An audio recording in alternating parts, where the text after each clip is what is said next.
अस्सलाम वालेकुम प्यारों, ऐं आहियां मुजाहिद हुसैन ऐं तव्हां ॾिसी रहिया आहियो तव्हांजो पंहिंजो चैनल लर्न ईज़ी। अॼु पाण हिन हिकु क्लास में सॼे 6 दर्जे जा सभु MCQs हल करण वारा आहियूं।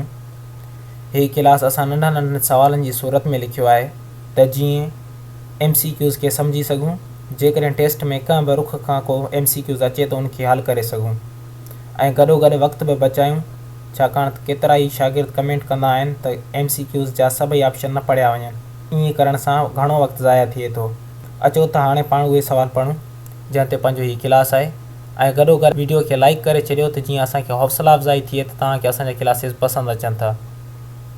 सो पाण शुरू कयूं था पंहिंजे सवालनि खे। सबक़ पहिरियों, हमद अला अला अलीम आला आलम जो धणी कंहिंजो लिखियलु आहे? जवाब, ही हमद हज़रत शाह अब्दुल लतीफ़ भिटाई रहमतुल्लाह अलैह जो लिखियलु आहे। सवाल नंबर 2, हिन हमद जी सिन्फ़ कहिड़ी आहे? जवाब, हिन हमद जी सिन्फ़ बेत आहे। सवाल नंबर 3, नबी पाक सल्लल्लाहु अलैहि वसल्लम जन पोरियत बाबति छा फरमायो? जवाब, नबी पाक सल्लल्लाहु अलैहि वसल्लम जन फरमायो पोरियत अल्लाह जो दोस्त आहे। सवाल नंबर 4, पाण सॻोरन सल्लल्लाहु अलैहि वसल्लम सभ खां पाक लुक़्मो कहिड़ो फरमायो आहे? जवाब, पाण सॻोरन सल्लल्लाहु अलैहि वसल्लम सभ खां पाक लुक़्मो पंहिंजे हथनि सां कमाए खाइण वारे लुक़्मे खे फरमायो आहे। सवाल नंबर 5, हज़रत अली रज़ी अल्लाह ताला अन्हु किथे मज़दूरी कंदा हुआ? जवाब, हज़रत अली रज़ी अल्लाह ताला अन्हु यहूदी जे बाग़ में मज़दूरी कंदा हुआ। सवाल नंबर 6, हज़रत बीबी फ़ातिमा रज़ी अल्लाह ताला अन्हा पंहिंजो गुज़र कीअं कंदी हुई?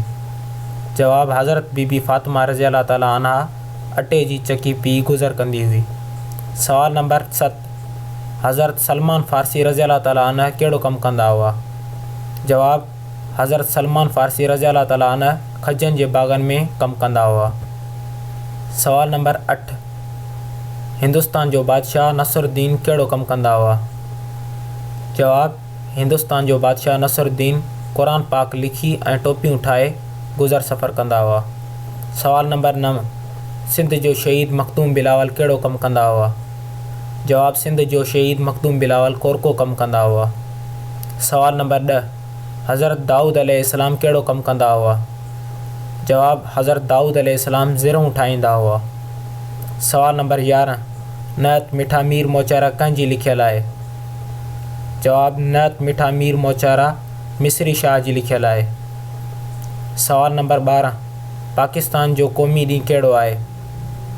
जवाब, पाकिस्तान जो क़ौमी ॾींहुं 23 मार्च आहे। सवाल नंबर 13, 23 मार्च ते केतिरी तोबनि जी सलामी ॾिनी वेंदी आहे? जवाब, 23 मार्च ते इस्लामाबाद में 31 तोबनि ऐं सूबाई गादी वारनि हंधनि में 21 तोबनि जी सलामी ॾिनी वेंदी आहे। सवाल नंबर 14, असांजे मुल्क जूं मशहूरु ॿोलियूं घणियूं आहिनि? जवाब, असांजे मुल्क जूं 9 नंढियूं वॾियूं मशहूरु ॿोलियूं आहिनि। सवाल नंबर 15, सूर्य बादशाह कंहिंखे सॾियो वेंदो आहे? जवाब, सूर्य बादशाह सैयद मोहम्मद सबतुल्लाह शाह पीर पागारे खे सॾिजे थो। सवाल नंबर 16, सूर्य बादशाह कॾहिं पैदा थिया? जवाब, सूर्य बादशाह 13 सफ़र 1327 हिजरी मुताबिक़ 4 मार्च 1909 ईस्वी में पैदा थिया। सवाल नंबर 17, सूर्य बादशाह कहिड़े ख़ानदान मां हुआ? जवाब, सूर्य बादशाह हज़रत इमाम मूसा काज़िम जे ख़ानदान मां हुआ। सवाल नंबर 18, सूर्य बादशाह खे लखियारी सादात छो थो सॾियो वञे? जवाब, सूर्य बादशाह जो ख़ानदान सभ खां पहिरीं सिंध जे हंधि लकी ज़िले जामशोरे में रहियो, तंहिं करे खेनि लखियारी सादात सॾिजे थो।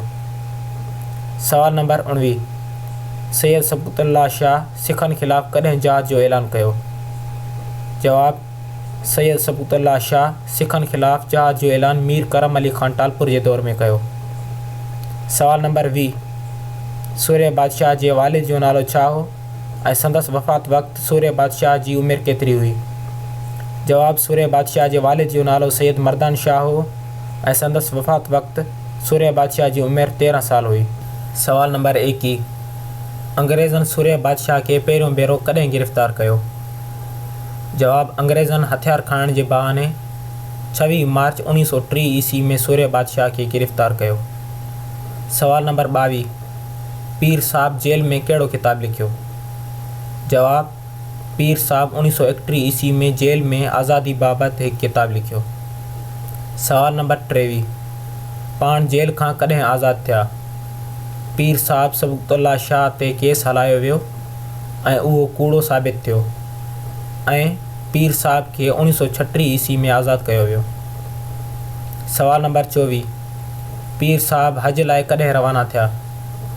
जवाब, पीर साहब 1937 ईस्वी में हज जे लाइ रवाना थिया।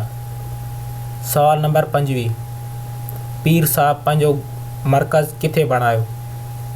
जवाब, पीर साहब सांगड़ वारे बंगले खे पंहिंजो मरकज़ बणायो। सवाल नंबर 26, आख़िरी भेरो पीर साहब खे कॾहिं गिरफ़्तार कयो वियो? जवाब, आख़िरी भेरो 1941 ईस्वी में पीर साहब खे गिरफ़्तार कयो वियो। सवाल नंबर 27, पीर साहब शहीद सबक़तुल्लाह शाह खे सूरी ते कॾहिं चढ़ियो वियो? जवाब, 20 मार्च 1943 ईस्वी ते पीर साहब शहीद सबक़तुल्लाह शाह खे सूरी ते चाढ़े शहीद कयो वियो। सवाल नंबर 28, होरनि जे इलाइक़नि में कॾहिं मार्शल लॉ लागू कयो वियो? जवाब, 1 जून 1943 ईस्वी ते होरनि जे इलाइक़नि में मार्शल लॉ लागू कयो वियो ऐं केतिरनि ई होरनि खे उंडमान ॿेट मोकिलियो वियो। सवाल नंबर 29, सैयद मर्दान शाह सानी कॾहिं गादी ते वेठो? जवाब, सैयद मर्दान शाह सानी 4 फरवरी 1952 ईस्वी ते 7 पीर साहब पागारे जी हैसियत सां गादी ते वेठो। सवाल नंबर 3, होरनि खे कॾहिं आज़ादु करायो वियो? जवाब, होरनि खे 1 अप्रैल 1952 ईस्वी में आज़ादु करायो वियो। सवाल नंबर 31, सिंध जी क़ौमी रांदि कहिड़ी आहे? जवाब, सिंध जी क़ौमी रांदि मल्ह आहे। सवाल नंबर 32, मल्ह खे कहिड़े दौर में तरक़ी ॾियारी वई? जवाब, मल्ह खे टालपुरनि जे दौर में तरक़ी ॾियारी वई। सवाल नंबर 33, मल्ह बाबति कहिड़ी चवणी चई वेंदी आहे? जवाब, मल्ह बाबति चवणी चई वेंदी आहे त ज़ोर 32 रांदियूं खटे ऐं अंग 36 रांदियूं खटे। सवाल नंबर 34, खीर थर ऐं पब जबल सिंध जे कहिड़नि इलाइक़नि में वाक़िआ आहिनि? जवाब, खीर थर ऐं पब जबल सिंध जे ॾखण वारनि इलाइक़नि में वाक़िआ आहिनि। सवाल नंबर 35, सफ़ाई बाबति नबी करीम सल्लल्लाहु अलैहि वसल्लम जन छा फ़रमायो? जवाब, सफ़ाई बाबति नबी करीम सल्लल्लाहु अलैहि वसल्लम जन फ़रमायूं, सफ़ाई अधु ईमान आहे। सवाल नंबर 36, ससुई कहिड़े शहर जी रहाकू हुई? जवाब, ससुई बम्बोर शहर जी रहाकू हुई। सवाल नंबर 37, बम्बोर जो भेड़ो कराची खां केतिरे मुफ़ासिले ते आहे? जवाब, बम्बोर जो भेड़ो कराची खां ओभर तरफ़ 64 किलोमीटरनि जे मुफ़ासिले ते आहे। सवाल नंबर 38, बम्बोर जो भेड़ो मिल एरिया खां केतिरो परे आहे? जवाब, बम्बोर जो भेड़ो मिल एरिया खां 3 किलोमीटर ॾखिण तरफ़ मुफ़ासिले ते आहे। सवाल नंबर 39, बम्बोर जो भेड़ो अटकल केतिरा साल अॻु आबादु हो? जवाब, बम्बोर जो भेड़ो अटकल 2000 साल अॻु आबादु हो। सवाल नंबर 40, बम्बोर जो ॿाहिरियों हिसो क़िले जे कहिड़नि तरफ़नि में पखिड़ियल आहे? जवाब, बम्बोर जो ॿाहिरियों हिसो क़िले जे ओभर ऐं उतर तरफ़ पखिड़ियल आहे। सवाल नंबर 41, क़ब्रिस्तान बम्बोर जे भेड़े जे कहिड़े तरफ़ आहे? जवाब, क़ब्रिस्तान बम्बोर जे भेड़े जे ओभरे पासे आहे। सवाल नंबर 42, बम्बोर जो क़िले वारो हिसो ओभर खां ओलह तरफ़ केतिरो पखिड़ियल आहे? जवाब, बम्बोर जो क़िले वारो हिसो अटकल 7 खां 8 एकड़ ओलह खां ओभर तरफ़ पखिड़ियल आहे। सवाल नंबर 43, क़िले जी ड्रेग वेकर जी निस्बत घणी आहे? जवाब, क़िले जी ड्रेग वेकर जी निस्बत ॿीणी आहे। सवाल नंबर 44, क़िले जे ॾखण तरफ़ छा आहे? जवाब, क़िले जे ॾखण तरफ़ अरबी समुंड आहे। सवाल नंबर 45, क़िले जी अॾावत छा सां थियल आहे? जवाब, क़िले जी अॾावत पथरनि सां थियल आहे। सवाल नंबर 46, क़िले जी भित शहर खां केतिरी मथे आहे? जवाब, क़िले जी भित शहर खां 6 मीटर मथे आहे। सवाल नंबर 47, क़िले जा केतिरा दरवाज़ा आहिनि? उहे कहिड़नि तरफ़नि में खुलनि था? जवाब, क़िले जा 3 दरवाज़ा आहिनि जेके उत्तर ऐं ॾखण तरफ़नि में खुलनि था। सवाल नंबर 48 भेड़े जे मथे तां मां कहिड़ियूं शयूं मिलियूं आहिनि? जवाब भेड़े जे मथे तां मां हुकुमराननि जे इस्तेमाल जूं केतिरियूं ई शयूं मिलियूं आहिनि। सवाल नंबर 49 भेड़े जी मस्जिद जी ड्रेग ऐं वेकर केतिरी आहे? जवाब भेड़े जी मस्जिद जी ड्रेग 37 मीटर ऐं वेकर 36 मीटर आहे। सवाल नंबर 50 मस्जिद जो अंगण ऐं वज़ू वारी जाइ कीअं ठहियलु आहे? जवाब मस्जिद जो अंगण पकियनि सिरनि जो ठहियलु आहे ऐं वज़ू वारी जाइ चुन जे पथर सां लितल आहे। सवाल नंबर 51 किले जे दर वटि ॾखिण तरफ़ छा मिलियो आहे? जवाब किले जे दर वटि ॾखिण तरफ़ हिकु धिको आहे। सवाल नंबर 52 ढंढ किले जे कहिड़े तरफ़ आहे? जवाब ढंढ किले जे उत्तर ओभर तरफ़ में आहे। सवाल नंबर 53 उत्तर तरफ़ किले जे ॿाहिरां छा मिलियो आहे? जवाब उत्तर तरफ़ किले जे ॿाहिरां हिकु कारखानो मिलियो आहे जंहिंमें ठिकर जा वॾा कूनार मिलिया आहिनि। सवाल नंबर 54 मस्जिद मां छा हथु आयो आहे? जवाब मस्जिद मां अरबी में उकरियल कुतबा हथु आया आहिनि। सवाल नंबर 55 भेड़े मां लधल घर जो अंगण छा सां लितल आहे? जवाब भेड़े मां लधल घर जो अंगण चुन सां लितल आहे। सवाल नंबर 56 सर शाहनवाज़ ख़ान केरु हो? जवाब सर शाहनवाज़ ख़ान बेनज़ीर भुट्टो जो ॾाॾो ऐं ज़ुल्फ़कार अली भुट्टो जो पीउ हो। सवाल नंबर 57 सर शाहनवाज़ भुट्टे जे पीउ ऐं ॾाॾे जो नालो छा आहे? जवाब सर शाहनवाज़ भुट्टे जे पीउ जो नालो ग़ुलाम मुर्तज़ा ख़ान भुट्टो ऐं ॾाॾे जो नालो ख़ुदा बख़्श ख़ान आहे। सवाल नंबर 58 सर शाहनवाज़ भुट्टो कॾहिं ऐं किथे पैदा थियो? जवाब सर शाहनवाज़ भुट्टो 1888 ईस्वी में ॻोठ गढ़ी ख़ुदा बख़्श ज़िले सांगड़ में पैदा थियो। सवाल नंबर 59 सर शाहनवाज़ भुट्टे जा वॾड़ा किथां खां आया हुआ? जवाब सर शाहनवाज़ भुट्टे जा वॾड़ा जैसलमेर खां आया हुआ। सवाल नंबर 60 पाण इब्तिदाई तालीम किथां खां हासिल कयाऊं? जवाब पाण इब्तिदाई तालीम पंहिंजे ॻोठ मां वरिताऊं ऐं पोइ सिंध मदरसतुल इस्लाम कराची में दाख़िल थिया। सवाल नंबर 61 पाण आला तालीम लाइ किथे रवाना थिया? जवाब बुनियादी तालीम सेंट पैट्रिक स्कूल में वरिताऊं पोइ आला तालीम लाइ इंग्लैंड रवाना थिया। सर शाहनवाज़ कॾहिं खां सियासत में आयो? जवाब सर शाहनवाज़ भुट्टो 1910 खां सियासत में आयो।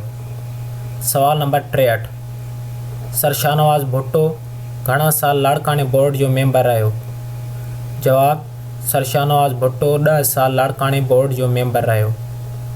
सवाल नंबर 64 सर शाहनवाज़ भुट्टो घणा साल मुंबई जे परगणे वज़ीर तौरु रहियो?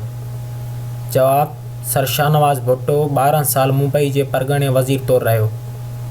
सवाल नंबर 65 परगणे वज़ीर खां पोइ पाण कहिड़े उहिदे ते रहिया? जवाब सर शाहनवाज़ भुट्टो परगणे वज़ीर खां पोइ पाण जूनागढ़ रियासत जे दीवान तौरु रहिया। सवाल नंबर 66 जूनागढ़ जे दीवान खां पोइ पाण कहिड़ो उहिदो वरिताऊं? जवाब जूनागढ़ जे दीवान खां पोइ पाण पब्लिक सर्विस कमीशन जो मेंबर रहियो पोइ हुकूमत पारां एज़ाज़ी फर्स्ट क्लास मैजिस्ट्रेट हासिल करे जज जो उहिदो हासिल कयाऊं। सवाल नंबर 67 पाण लंडन कॾहिं ऐं छो विया? जवाब 1903 ईस्वी में पाण सिंध जे नुमाइंदे तौरु लंडन जी गोल मेज़ कॉन्फ्रेंस में विया। सवाल नंबर 68 संदन वॾो कारनामो कहिड़ो आहे? जवाब संदन वॾो कारनामो सिंध खे मुंबई खां धार कराइणु आहे। सवाल नंबर 69 सिंध खे मुंबई खां कॾहिं धार कयो वियो? जवाब 1936 ईस्वी में सिंध खे मुंबई खां धार कयो वियो। सवाल नंबर 70 सिंध पीपुल्स पार्टी जो बुनियादु कॾहिं ऐं कंहिं रखियो? जवाब सिंध पीपुल्स पार्टी जो बुनियादु सर शाहनवाज़ भुट्टे 1934 ईस्वी में रखियो। सवाल नंबर 71 पाण कॾहिं वफ़ात कयाऊं? जवाब पाण 1957 ईस्वी में वफ़ात कयाऊं। सवाल नंबर 72 सर शाहनवाज़ भुट्टे खे सरकार तरफ़ां कहिड़ा लक़ब मिलिया? जवाब सरकार खेसि ख़ान बहादुर ऐं सर जा लक़ब ॾिना। सवाल नंबर 73 नज़म सारंग कंहिंजो लिखियलु आहे? जवाब नज़म सारंग सचल सर मस्त रहमतुल्लाह अलैह जो लिखियलु आहे। सवाल नंबर 74 बैतुल मुक़द्दस वारी अक़सा मस्जिद खे कॾहिं बाहि लॻी? जवाब बैतुल मुक़द्दस वारी अक़सा मस्जिद खे 12 अगस्त 1969 ईस्वी ते बाहि लॻी। सवाल नंबर 75 इस्लामी सरबराह कॉन्फ्रेंस ठाहिण जी ज़िमेवारी कंहिं खईं?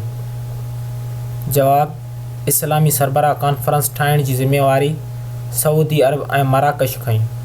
सवाल नंबर 76 पहिरीं इस्लामी सरबराह कॉन्फ्रेंस कॾहिं ऐं किथे थी? जवाब पहिरीं इस्लामी सरबराह कॉन्फ्रेंस मराकश जे गादी वारे हैदराबाद में 22 खां 25 सेप्टेम्बर 1969 ईस्वी में थी, जंहिंमें 24 मुसलमान मुल्कनि शिरकत कई। सवाल नंबर 77 इस्लामी सरबराह कॉन्फ्रेंस जो मरकज़ी दफ़्तर किथे आहे? जवाब इस्लामी सरबराह कॉन्फ्रेंस जो मरकज़ी दफ़्तर सऊदी अरब जे शहर जिद्दे में आहे। सवाल नंबर 78 ॿी इस्लामी सरबराह कॉन्फ्रेंस कॾहिं ऐं किथे थी? जवाब ॿी इस्लामी सरबराह कॉन्फ्रेंस पाकिस्तान जे शहर लाहौर में 22 खां 24 फरवरी 1974 ईस्वी में थी। सवाल नंबर 79 ॿी इस्लामी सरबराह कॉन्फ्रेंस जी अॻुवाणी कंहिं कई? जवाब ॿी इस्लामी सरबराह कॉन्फ्रेंस जी अॻुवाणी ज़ुल्फ़िकार अली भुट्टो कई। सवाल नंबर 80 ॿी इस्लामी सरबराह कॉन्फ्रेंस में घणनि मुल्कनि जे सरबराहनि शिरकत कई? जवाब ॿी इस्लामी सरबराह कॉन्फ्रेंस में 40 मुल्कनि जे सरबराहनि शिरकत कई। सवाल नंबर 81 टीं इस्लामी सरबराह कॉन्फ्रेंस कॾहिं ऐं किथे थी? जवाब टीं इस्लामी सरबराह कॉन्फ्रेंस 1981 ईस्वी में सऊदी अरब जे शहर ताइफ़ में थी, जंहिंजी सदारत शाह ख़ालिद कई ऐं हिन में 38 मुल्कनि शिरकत कई। सवाल नंबर 82 नाई इस्लामी सरबराह कॉन्फ्रेंस किथे थी? जवाब नाई इस्लामी सरबराह कॉन्फ्रेंस कतर जे शहर रबात में थी। सवाल नंबर 83 ॾहीं इस्लामी सरबराह कॉन्फ्रेंस कॾहिं ऐं किथे थी? जवाब ॾहीं इस्लामी सरबराह कॉन्फ्रेंस 2003 ईस्वी में मलेशिया में थी, जंहिंजी सदारत मलेशिया जे सदर महातीर मोहम्मद कई ऐं हिन में यहूदियुनि ख़िलाफ़ क़दम खणण जी सलाह कई हुई। सवाल नंबर 84 इस्लामी सरबराह कॉन्फ्रेंस जो ॿियो इदारो कहिड़ो आहे? जवाब इस्लामी सरबराह कॉन्फ्रेंस जो ॿियो इदारो परॾेही वज़ीरनि जी कॉन्फ्रेंस आहे, जेका 1990 ईस्वी में पहिरियों भेरो मिस्र जे शहर काहिरा में थी, जंहिंमें 45 मुल्कनि जे परॾेही वज़ीरनि शिरकत कई। सवाल नंबर 85 परॾेही वज़ीरनि जी ॿी सरबराह कॉन्फ्रेंस कॾहिं ऐं किथे थी? जवाब परॾेही वज़ीरनि जी ॿी सरबराह कॉन्फ्रेंस मलेशिया जे गादी वारे हंधि कोलालमपुर में थी। सवाल नंबर 86 इस्लामी सरबराह कॉन्फ्रेंस जो नालो कॾहिं बदिलायो वियो? जवाब 2002 ईस्वी में कज़किस्तान में 38 मुल्कनि जा वज़ीर गॾु थिया ऐं हिन तंज़ीम जो नालो बदिलाए इस्लामी कॉन्फ्रेंस तंज़ीम रखियो वियो। सवाल नंबर 87 2012 ईस्वी में इस्लामी कॉन्फ्रेंस तंज़ीम जो इजलास किथे थियो? जवाब 2012 ईस्वी में इस्लामी कॉन्फ्रेंस तंज़ीम जो पहिरियों इजलास गैर इस्लामी मुल्क अमेरिका जे वाशिंगटन रियासत में थियो। सवाल नंबर 88 इस्लामी कॉन्फ्रेंस तंज़ीम जे इजलास जी पुॼाणी कीअं थी? जवाब 2014 ईस्वी में इस्लामी कॉन्फ्रेंस तंज़ीम जो इजलास न्यूयॉर्क में सरायो वियो, जंहिंमें ईरान, मिस्र ऐं गॾियल अरब इमारात जे नुमाइंदनि तुर्कीअ जे कब्रस वारे नुमाइंदे जे शरीक थियण जी सख़्त मुख़ालिफ़त कई, जंहिं ते हिन इजलास जो बिना कंहिं नतीजे जे पुॼाणो थियो। सवाल नंबर 89 HM ख़ूजा जे पीउ जो नालो छा आहे? जवाब HM ख़ूजा हाजी ख़ान जे पीउ जो नालो मेहर अली आहे। सवाल नंबर 90 HM ख़ूजा कॾहिं ऐं किथे पैदा थियो? जवाब HM खूजा 8 अक्टूबर 1907 ईस्वी ते टंडे बागे में पैदा थियो। सवाल नंबर 91, HM खूजा इब्तिदाई तालीम कंहिंखां वरिती? जवाब HM खूजा टंडे बागे में मोहम्मद सिद्दीक मुसाफ़िर खां इब्तिदाई तालीम हासिल कई।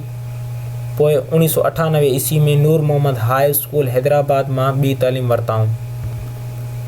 सवाल नंबर 92, पाण BA किथां ऐं कॾहिं कयाऊं?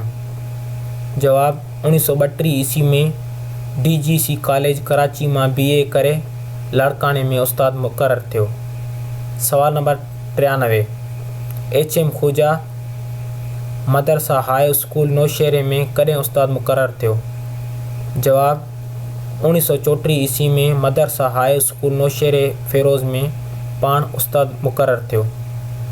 सवाल number 94, HM Khuja Mumbai university मां कहिड़ो इम्तिहान पास कयो?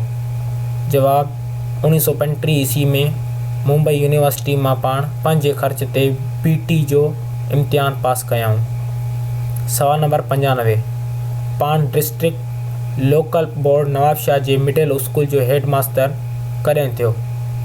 जवाब 1936 ईस्वी में सरकारी नौकरी छॾे पाण डिस्ट्रिक्ट लोकल बोर्ड नवाबशाह जे मिडिल स्कूल जो हेड मास्टर थियो। 1940 ईस्वी में उन मिडिल स्कूल खे हाई स्कूल जो दर्जो ॾिनो वियो। सवाल नंबर 96, विल्स स्कूल खे हाई स्कूल जो दर्जो कॾहिं मिलियो?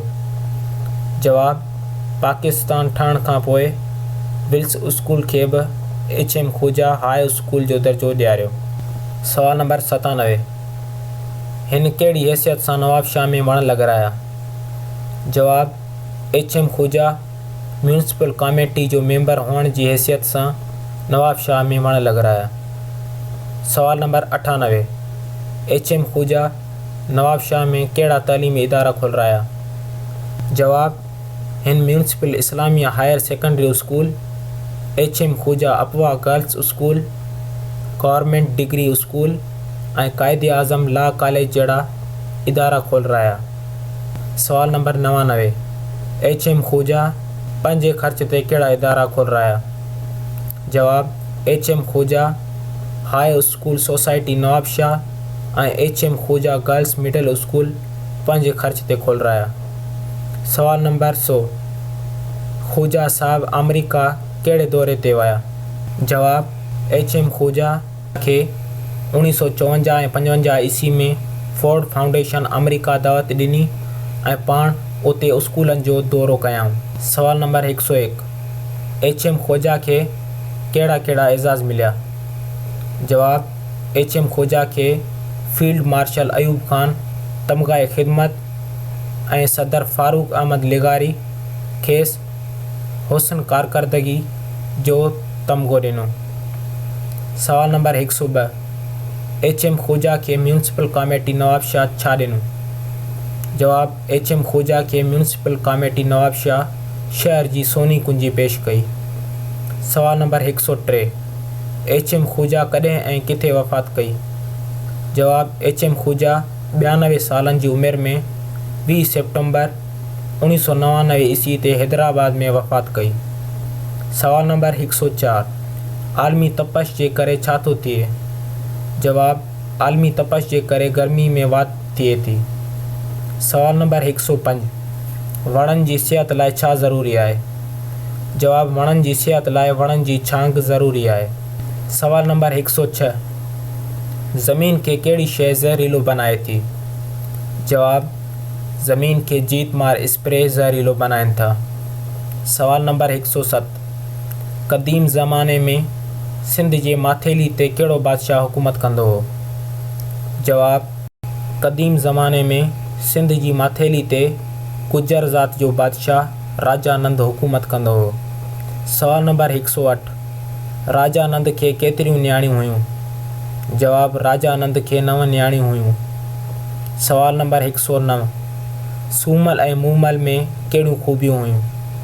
जवाब सूमल राजा नंद जी वॾी धीउ ॾाढी अकुलमंद हुई, जॾहिं त मूमल नंढी धीउ ॾाढी ख़ूबसूरत हुई।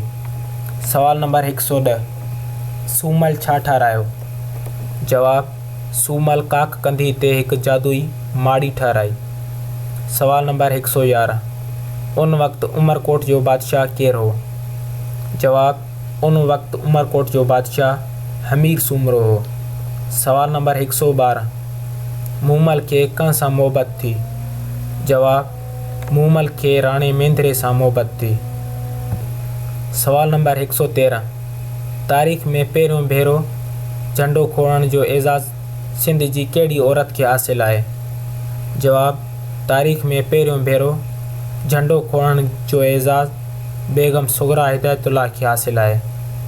सवाल नंबर 114, बेगम सुगरा हिदायतुल्लाह केरु हुई?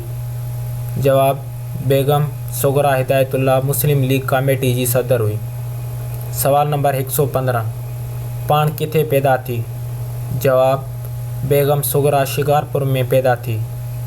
सवाल नंबर 116, बेगम सुगरा जी शादी कंहिं सां थी? जवाब, बेगम सुगरा जी शादी ग़ुलाम हुसैन हिदायतुल्लाह नाले हिकु शख़्स सां थी जेको लंडन मां वकालत जी डिग्री हासिल करे आयो हो। सवाल नंबर 117, ग़ुलाम हुसैन हिदायतुल्लाह घणा साल मुंबई प्रेसिडेंसी जो सदर रहियो? जवाब, ग़ुलाम हुसैन हिदायतुल्लाह 8 साल मुंबई प्रेसिडेंसी जो सदर रहियो।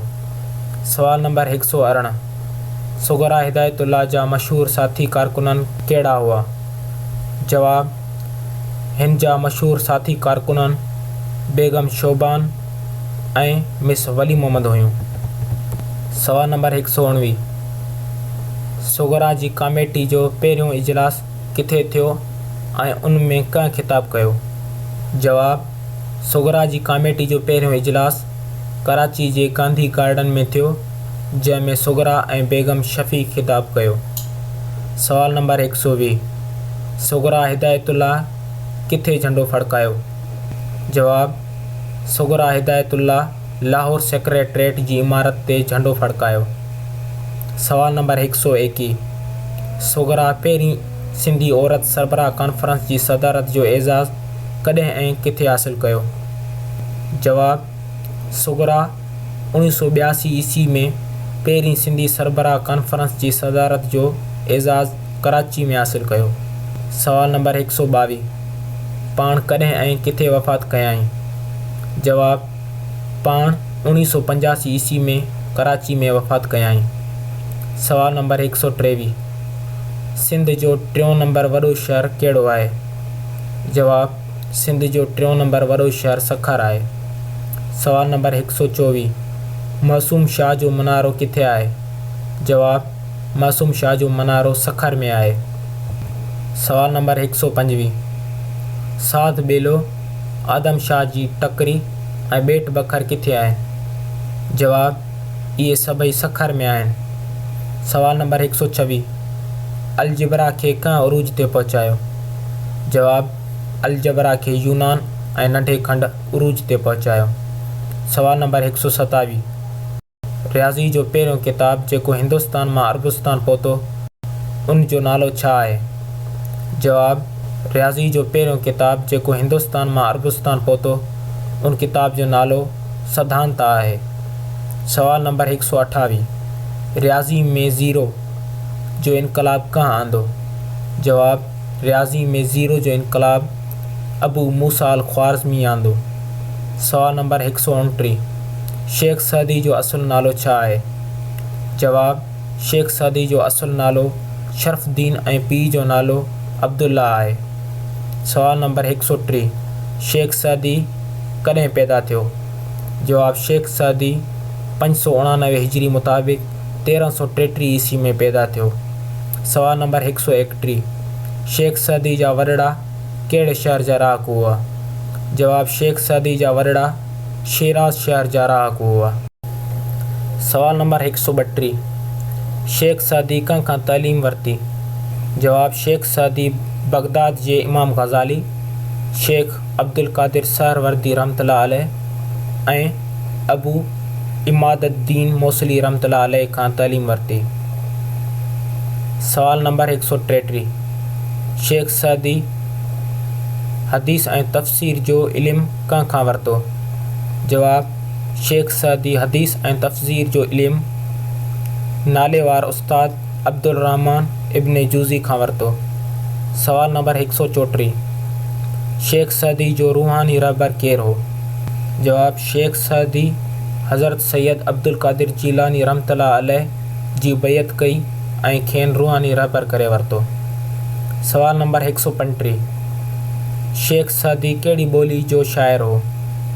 जवाब, शेख सादी फ़ारसी ॿोली जो शाइर ऐं नसर नवेस हो। सवाल नंबर 136, संदसि ग़ज़ल जा मशहूर किताब कहिड़ा आहिनि? जवाब, संदसि ग़ज़ल जा मशहूर किताब गुलिस्तान, बोस्तान ऐं करीमा आहिनि। सवाल नंबर 137, शेख सादी जा मशहूर नसरी किताब कहिड़ा आहिनि? जवाब, शेख सादी जा मशहूर नसरी किताब दीवान, तारीख़ अब्बासिया, तारीख़ बगदाद, अफ्रीका जा जज़ीरा ऐं तसव्वुफ़ जा मसाला आहिनि। सवाल नंबर 138, शेख सादी कॾहिं वफ़ात कई? जवाब, शेख सादी 691 हिजरी मुताबिक़ 1435 ईस्वी में 102 सालनि जी उमिरि में वफ़ात कई। सवाल नंबर 139, संदसि आख़िरी आरामगाह किथे आहे? जवाब, संदसि आख़िरी आरामगाह सादिया नाले मक़ाम ईरान जे शहर शिराज़ में आहे। सवाल नंबर 140, सिंधी कंप्यूटिंग जो बानी केरु आहे?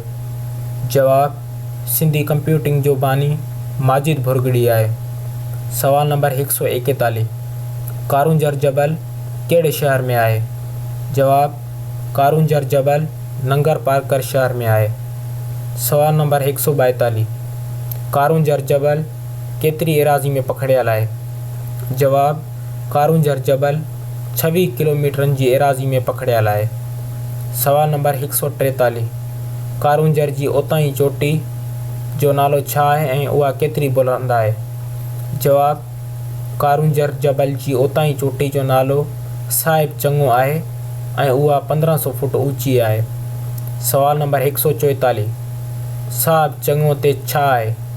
जवाब, साहिब चङो ते कर्नल तरोट जो ठहियल सीमेंट जो थलो आहे। सवाल नंबर 145, वीरावाह कारूंजर खां केतिरो परे आहे? जवाब, वीरावाह कारूंजर खां 26 किलोमीटर जे मुफ़ासिले ते आहे। सवाल नंबर 146, साहिब चङे ते चढ़ण ऐं लहण में केतिरो वक़्तु लॻे थो? जवाब, साहिब चङे ते चढ़ण में 1.25 कलाक ऐं लहण में 1.5 खां 2 कलाक लॻी वञनि था। सवाल नंबर 147, कारूंजर ते कहिड़े क़िस्म जा पथर मिलनि था? जवाब, कारूंजर ते सतरंगो, संगे मरमर ऐं ग्रेनाइट जहिड़ा पथर मिलनि था। सवाल नंबर 148, ग्रेनाइट कहिड़ो पथर आहे?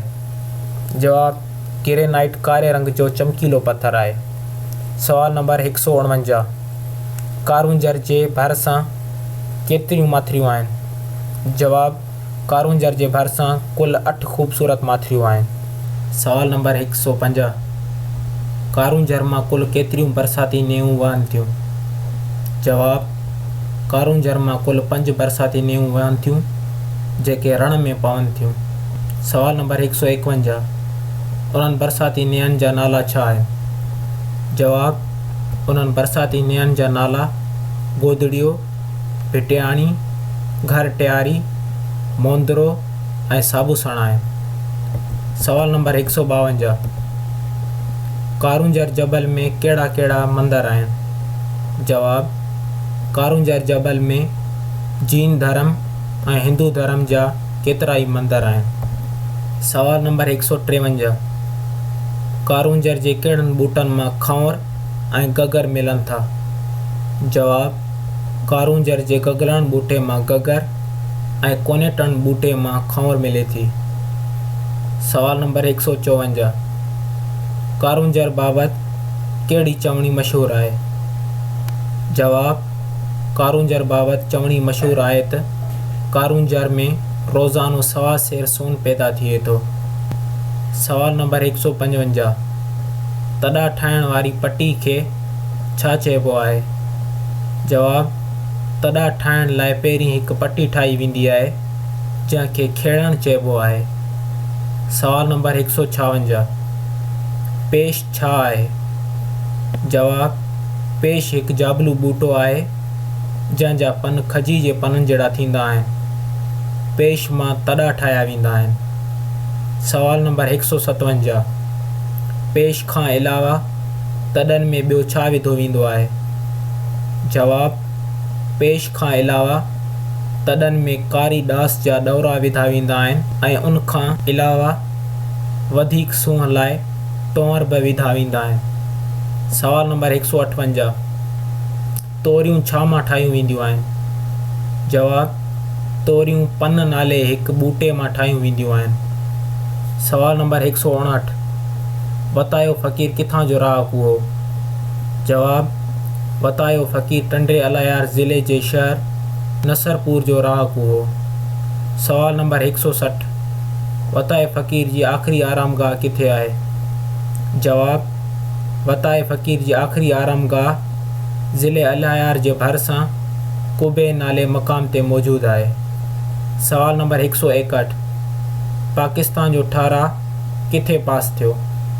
जवाब, पाकिस्तान जो ठाराह लाहौर में पास थियो ऐं उन जाइ ते बाद में मीनार पाकिस्तान ठाराहियो वियो। सवाल नंबर 162, नज़म वतन कंहिंजो लिखियलु आहे? जवाब, नज़म वतन मोहम्मद इस्माइल उरसाणी फ़िदा जो लिखियलु आहे। सवाल नंबर 163, नज़म आसमान कंहिंजो लिखियलु आहे?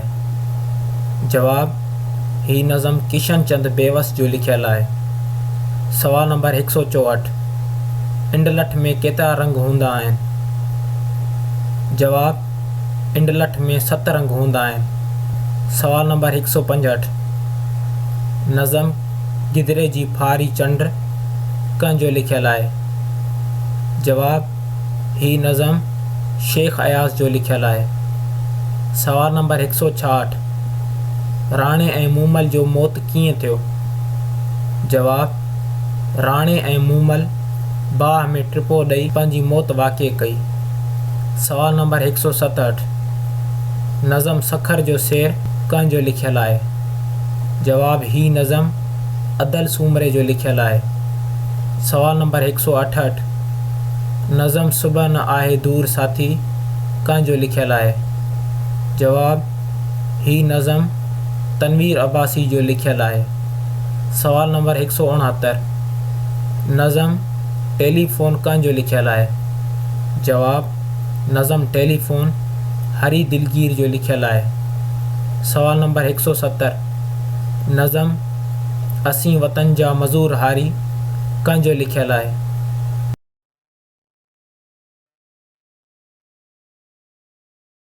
ही पंहिंजा 6 दर्जे जा 170 सवाल हुआ जंहिंमें तक़रीबन 200 खां वधीक MCQs पढ़ियासीं। हाणे पाण बिना कंहिं मुंझकारे जे 6 दर्जे जा सभु MCQs हल करे सघूं था ऐं जल्दी असां 6 दर्जे जो हिकु ॿियो क्लास अपलोड कंदासूं जंहिंमें बक़ाया सभु एक्सरसाइज़ूं जहिड़ो लफ़्ज़ माना, हम आवाज़ लफ़्ज़, लफ़्ज़ ज़िद, मुज़किर मोनिस, वाहिद जमा ऐं इस्तलाह हलशुदा हूंदा। डिस्क्रिप्शन ज़रूरु विज़िट कयो ऐं गॾोगॾु को सुवाल हुजे त कमेंट करणु न विसारियो ऐं मूंखां लिखण या पढ़ण में का ग़लती थी हुजे त उन लाइ मौज़रत। अव्हां जो दोस्त मुजाहिद हुसैन। अल्लाह हाफ़िज़।